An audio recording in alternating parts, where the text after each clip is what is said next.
비상대책위원회 개회를 선언합니다. 먼저 문희상 비상대책위원장의 시작 발언을 듣겠습니다. 박근혜 대통령의 지지도가 연일 급락하고 있습니다. 지지도야 등락을 반복하는 것이지만 집권 3년 차로 접어든 지금 국민의 불신은 결코 좋은 일이라고 볼 수 없습니다. 우리는 그동안 국민 불신의 핵심에는 불통이 있고 불통의 핵심에는 잘못된 인사가 있다고 누누이 지적해온 바 있습니다. 대대적인 인적 쇄신 더 이상 미룰 수는 없는 것입니다. 지역 평중 인사 또한 심각한 문제입니다. 역대 정권 중 최악이라고 그럽니다. 독재 정권에서도 이렇게까지 심하지는 않았다고 그러는 것이 중평입니다.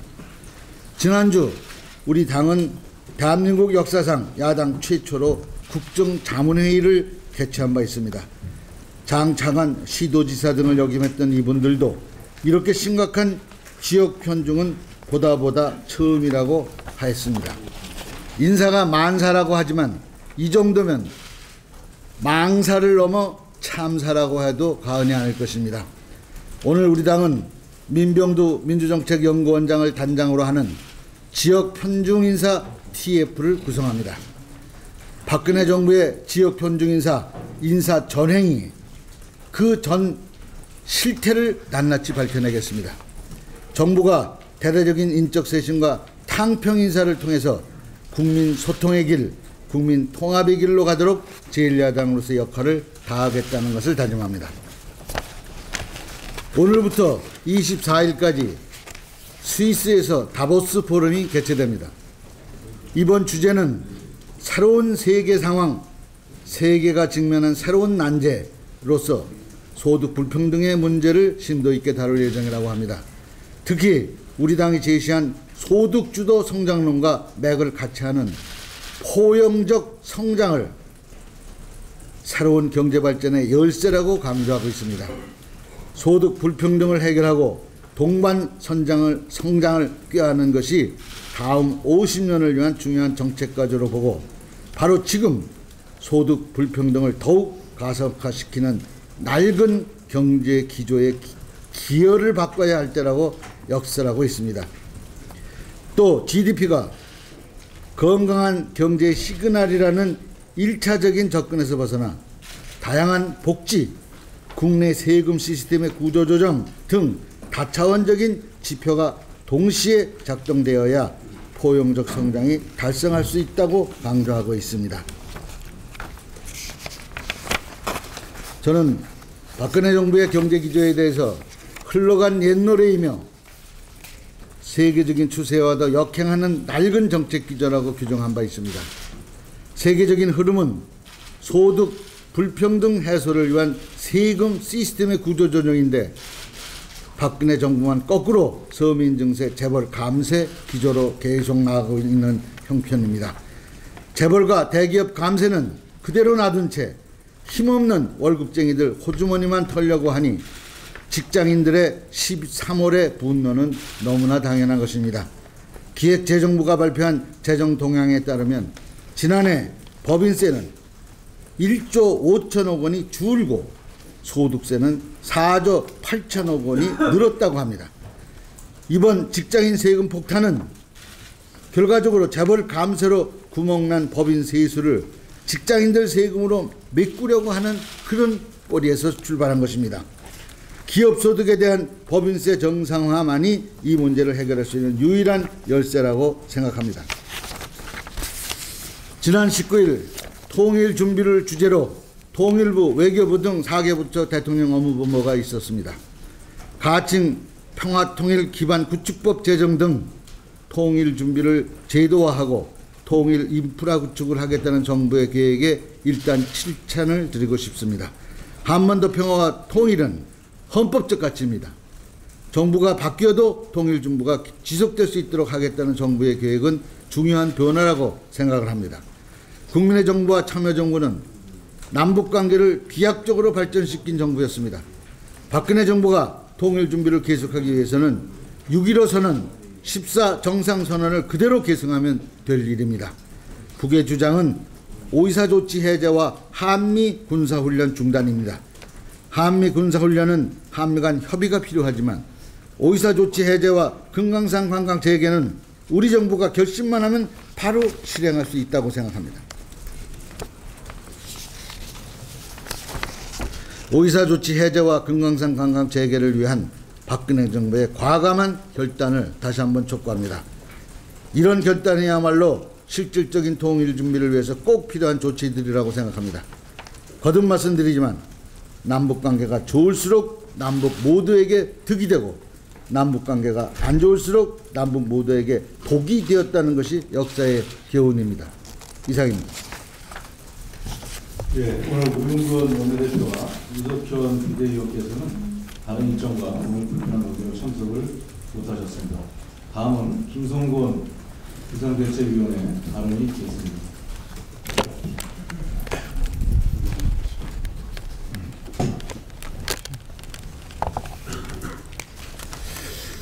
네, 극단주의 무장 세력 이슬람 국가 IS가 일본인 2명을 인질로 잡고 그에게 몸값을 주지 않으면 살해하겠다고 협박하는 충격적인 동영상이 공개됐습니다.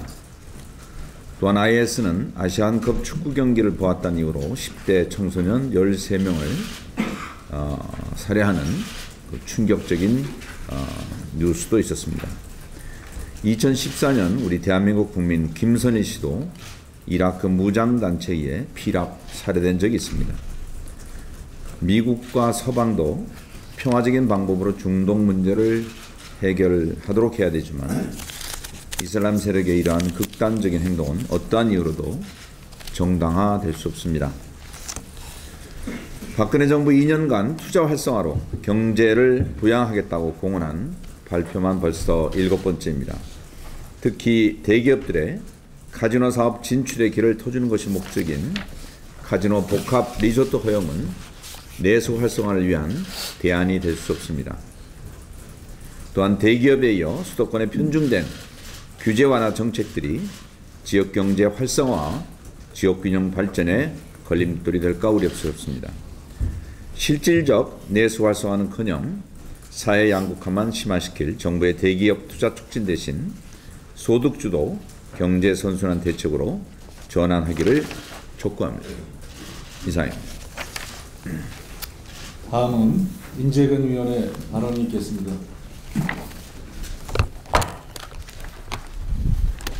통일부의 대통령 업무 보고가 있었습니다. 통일부는 북한과 강복 70주년 공동 행사를 추진하고 서울에서 신의주와 나진까지 철도 시범 운행을 추진하겠다고 말했습니다. 금강산 관광과 오이사 조치, 정상회담 같은 주요 이슈에 대한 언급은 없었지만 북한이 호응해 올 수 있는 여건 마련에 노력해달라는 대통령의 발언이 그나마 위안이 되는 업무 보고였습니다.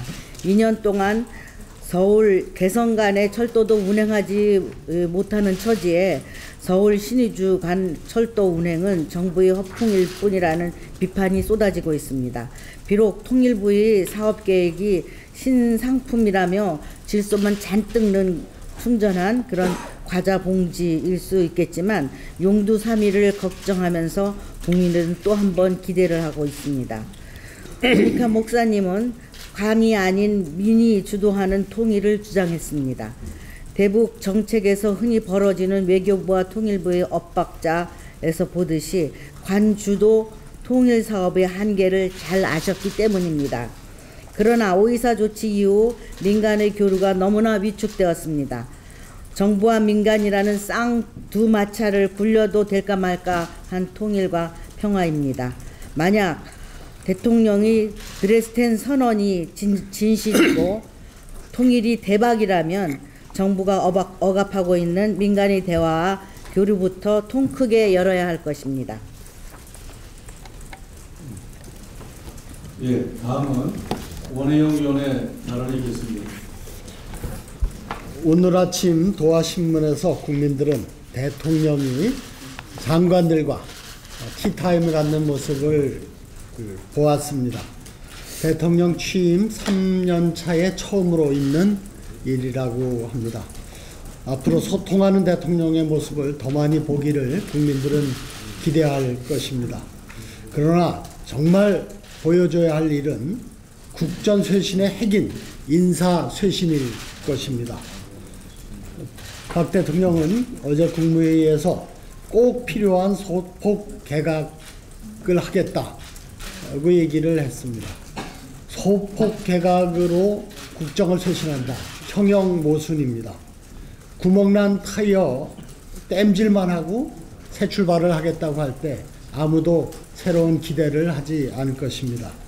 엊그제 제 차도 한쪽 타이어가 찢어져서 바꿨는데 그 타이어만 바꿔서는 안 되고 최소한 그 축을 옆에 바퀴까지 새로 바꿔야 된다. 그리고 필 얼라이먼트를 해서 차를 새롭게 정비해야 된다는 최소한도의 조건이 있습니다. 그런데 구멍난 타이어 그것만 땜질해서 새로운 출발하겠다. 국민들은 기대하지 않을 것입니다.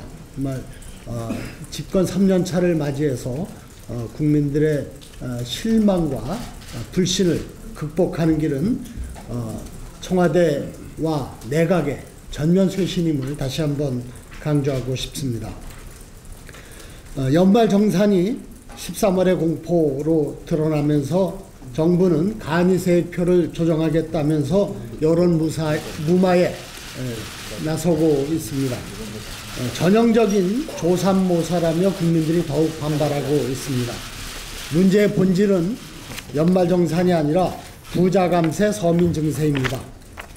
원래 법인세 수입보다 적었던 소득세 수입이 이명박 정권이 법인세율을 3% 낮추면서 역전됐습니다.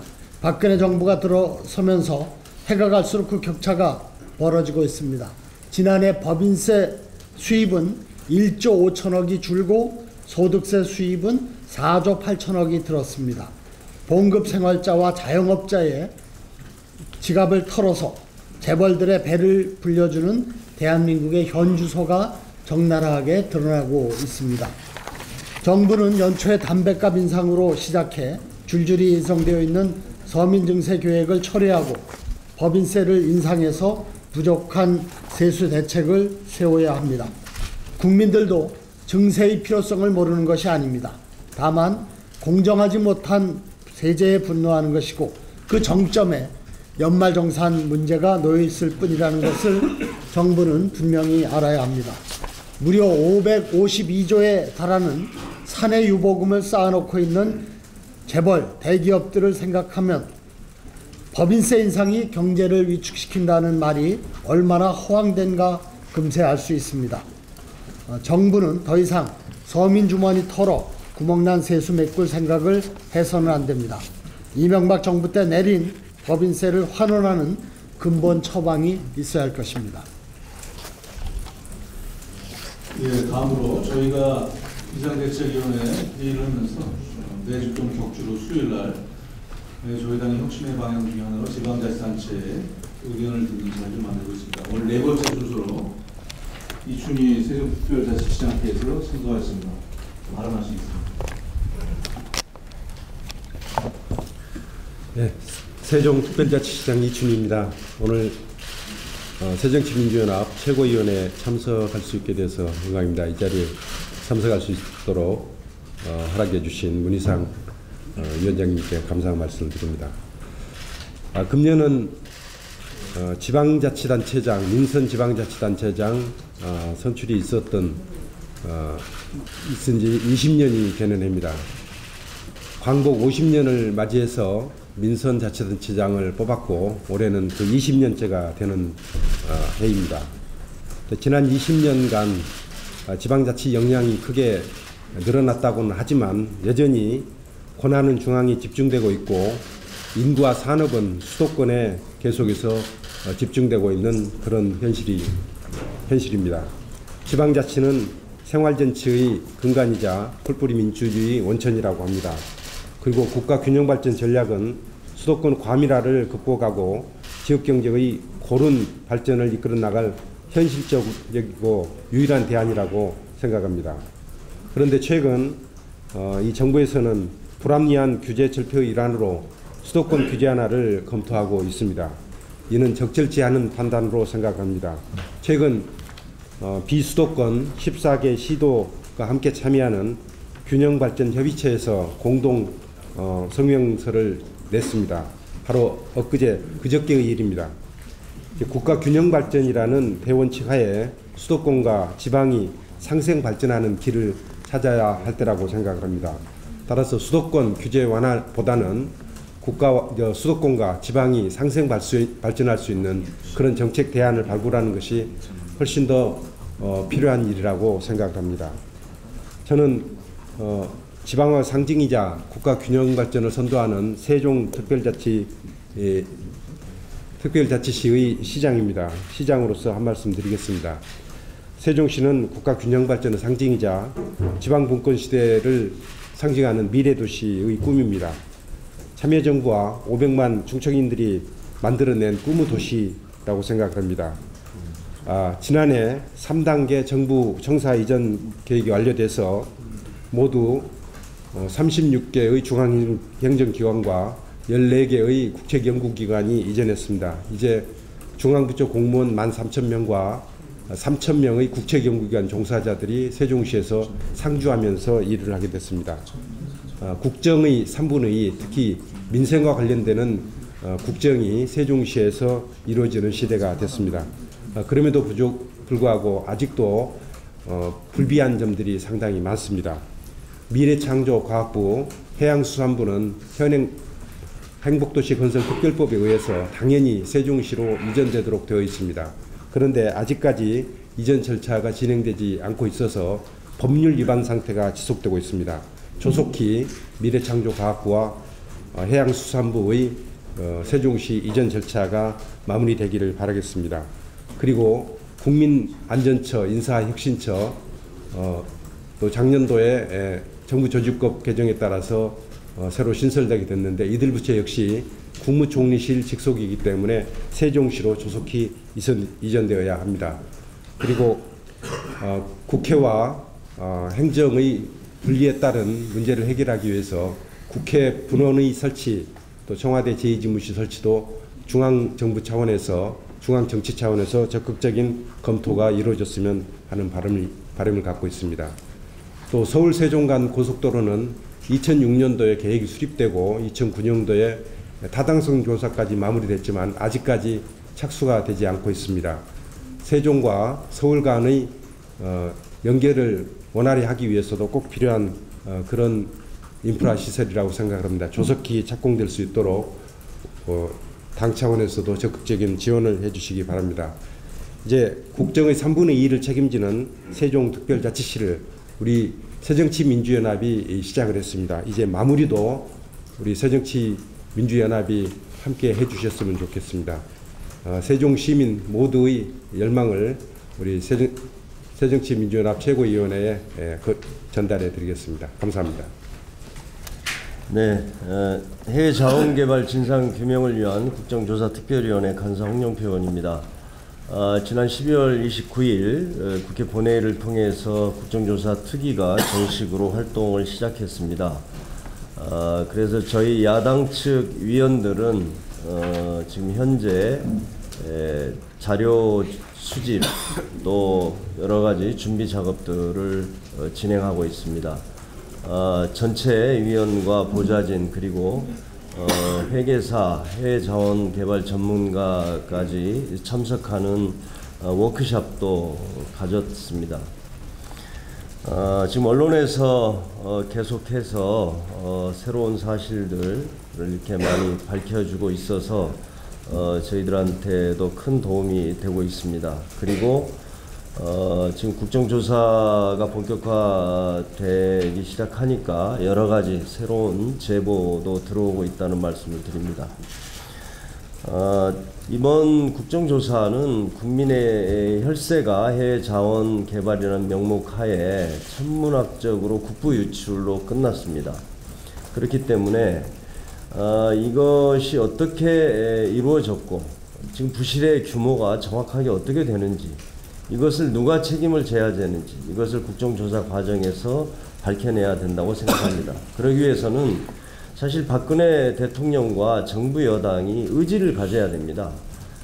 정확하게 실체적 진실을 밝히기 위한 자료나 자료 제출 이런 것들에 협조해야 되고, 또 성역 없이 저희가 증인을 통해서 그 진실을 밝힐 수 있도록 이렇게 협조를 해야 됩니다. 그러나 지난번 정기 국회 때도 그 산업이 국정감사 과정에서 여러 차례 문제가 됐지만, 지금 박근혜 정부는 해외 자원 개발에 대해서 그 진실을 규명하는 것에 대해서 대단히 소극적이거나 오히려 국회의 그런 활동을 방해해온 그런 태도로 임했습니다. 이번 국정조사는 절대로 그렇게 돼서는 안 된다고 생각합니다. 특히 오늘 오전에 저희 국정조사 특위 야당 측 의원 전원이 기자회견을 합니다. 그 내용은 이 진실 규명을 위해서 필요한 여러 가지 조치들을 아마 박근혜 정부에게 요구하는 것일 것입니다. 그래서 제가 자세한 내용은 기자회견을 통해서 밝히도록 하겠습니다. 다시 한번 말씀을 드리지만 이 천문학적인 국부 유출의 실체적 진실을 밝히는 것은 굉장히 방대하고 복잡한 작업입니다. 그렇기 때문에 정부 여당에서 국가의 미래를 위해서 또 정의를 바로 세운다는 차원에서 의지를 가지고 함께 하지 않으면 정말 국민의 기대에 못 미치는 국정조사가 될 가능성이 많습니다. 그렇기 때문에 그 자료 제출 또 증인 출석 등에 대해서 다시 한번 협조해 줄 것을 촉구합니다. 이와 관련된 중요한 내용에 대해서는 제가 오늘 오전 중에 기자회견을 통해서 밝히도록 하겠습니다.